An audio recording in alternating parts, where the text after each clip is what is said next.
چھوٹوں کا ادب اس لیے کرو کہ یہ مجھ سے بہتر ہے کہ اس نے مجھ سے زیادہ گناہ نہیں کی، کیونکہ میں پہلے پیدا ہو گیا ہوں اس لیے میں نے گناہ اس سے زیادہ کی، یہ میرے بعد پیدا ہوا ہے تو اس نے مجھ سے کم گناہ کیے، اس لیے یہ زیادہ ادب کے قابل ہے۔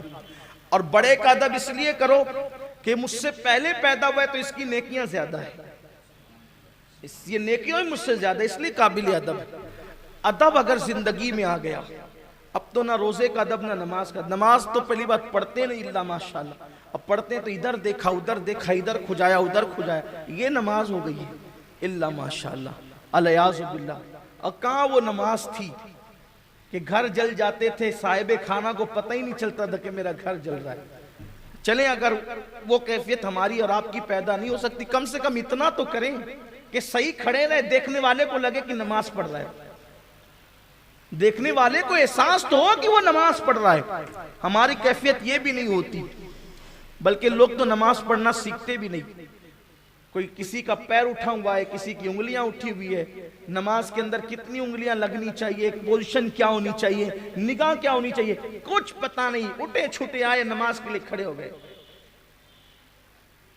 ہر چیز سیکھ کر کریں گے، نماز بغیر سیکھے پڑھیں گے۔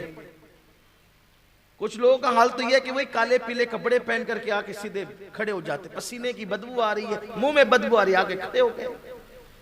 جبکہ قرآن کہتا ہے کہ مسجد جاؤ تو زینت لو، زینت کے ساتھ جاؤ، اس لیے کہ ولیمے میں جانے والوں، شادیوں میں جانے والوں، میٹنگوں میں جانے والوں گھنٹوں گھنٹوں میک اپ کرتے ہو اپنے جیسے انسانوں کے بلاوے پر جانے کے لیے، جب اللہ کی بارگاہ میں آتے ہو تو اٹھے چھوٹے کیسے چلے آتے ہو؟ زینت کے ساتھ آیا کرو، اس لیے کہ اللہ کے در سے بڑا نہ کسی کا در ہے، نہ اس کے گھر سے بڑا کسی کا گھر ہے، نہ اس کی بارگاہ سے بڑی کسی کی بارگاہ ہے۔ اور جتنی بڑی بارگاہ میں آ رہے ہو ذرا اس انداز سے آؤ، اس شان سے آؤ۔ زینت کرنے کو کس نے منع کیا؟ زینت کے ساتھ آؤ مسجدوں کے اندر، مسواک کر لیا کرو، کم سے کم اتنا تو کیا کرو، وضو تازہ کر لیا کرو، اتنا تو کیا کرو۔ حضرت محبوب الہی نظام الدین اولیاء دوستوں کے ساتھ بیٹھے ہوئے ہیں، ادب کی بات چل رہی ہے، اچانک ایک کتا گزرا، کتا، اگرچہ اہل خیرت کے سر کے اوپر سے جانے کی بات ہے، اور میں تو یہی کہتا ہوں کہ جب اہل عشق کی بات ہو تو اہل خیرت کو محفل سے چلے جانا چاہیے، اس لیے کہ یہ باتیں تو ان کے لیے ہے بھی نہیں، اور نہ وہ تو یوں کہیں گے کہ یہ کہاں کی بات ہوئی۔ جو نجس ہے کتا بھی قابل احترام ہوتا ہے۔ آج کل اس لیے کہ گھروں میں بیٹھ کر کے کچھ لوگ چھوٹی چھوٹی کلمیں مناتے ہیں نا، علماء اہل سنت کے خلاف، کہا دیکھو یہ سنی عالم اپنے آپ کو کتا کہہ رہے ہیں، غوث پاک کا کتا، اور کتا تو نجس ہوتا ہے، کتا تو ایسا ہوتا ہے، کتا تو ویسا۔ انہیں پتہ ہی نہیں بیچاروں کو کہ بات کرنے کا، کلام کرنے کا سلیقہ کیا ہوتا ہے۔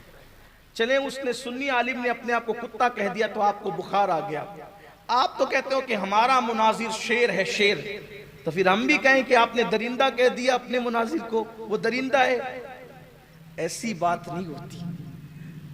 جب کسی کو شیر کہا جاتا ہے تو اس سے درندہ چیر پھاڑ کرنے والا نہیں ہوتا، شیر کہاں مطلب اس کی بہادری کی طرف اشارہ ہے، چاند کہاں مطلب اس کے حسن کی طرف اشارہ ہے، پھول کہاں مطلب اس کی نزاکت کی طرف، اس کی نکھرت کی طرف اشارہ ہے۔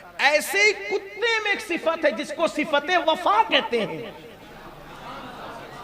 تو جب بھی کوئی اپنے آپ کو کسی کا کتا کہتا ہے تو اس سے مراد نجس اور گندگی نہیں بتائی جاتی، بلکہ اس سے مراد صفت وفا بتائی جاتی ہے کہ ہم آپ کی اس طریقے کے وفادار ہیں۔ جیسے شیر کہہ کے بہادری، ورنہ لوگ دیکھو اشرف المخلوقات ہیں، پھر اس کے بعد اپنے آپ کو جو کتا کہہ دیا، تو اشرف المخلوقات ہے تو کیا شیر بھی اشرف المخلوقات ہے؟ وہ بھی تو اشرف المخلوقات میں شامل نہیں ہے نا۔ اشرف المخلوقات کو اگر کتا کہنا اس کی توہین ہے تو شیر کہنا بھی تو توہین ہے، پھر چاند کہنا بھی توہین ہے، چاند کون سا اشرف المخلوقات ہے؟ پھر پھول کہنا بھی توہین ہے، پھول کون سا اشرف المخلوقات ہے؟ لیکن یہ ساری بات نہیں ہوتی، اس لیے کہ جن لوگوں کا تعلق فصیح عرب سے نہیں ہوتا پھر ان کو فصاحت کا شعور بھی نہیں آتا، بیچارے گھر میں بیٹھ کر کے رٹی رٹائی گفتگو کرتے، یہ بات کرنے کا لہجہ ہوتا ہے۔ آپ دیکھیں عرب کی شاعری میں بھی کبھی تلوار کا ذکر ہے، کبھی چاند کا ذکر ہے، کبھی پھولوں کا ذکر ہے، تو یہ بات ہوتی ہے۔ تو حضرت محبوب الہی دوستوں کے ساتھ بیٹھے ہوئے ہیں اور کتا گزرا، اٹھ کر کھڑے ہو گئے، ادب کے ساتھ اٹھ کر کھڑے ہو گئے اور کھڑے ہوئے، کتا چلا گیا، پھر بیٹھ گئے۔ لوگوں نے پوچھا کہ آپ اٹھ کر کھڑے ہوئے، کون؟ بادشاہ جس کو ملنے کی تمنا کرے، ملنا چاہتا ہوں، اور فرماتے ہیں کہ آنے کی ضرورت نہیں، میں تو آپ کے پیٹھ پیچھے ہی دعا کرتا ہوں۔ بادشاہ معتقد تھا آپ کا، کیونکہ آپ کے دور میں 7 بادشاہ گزرے۔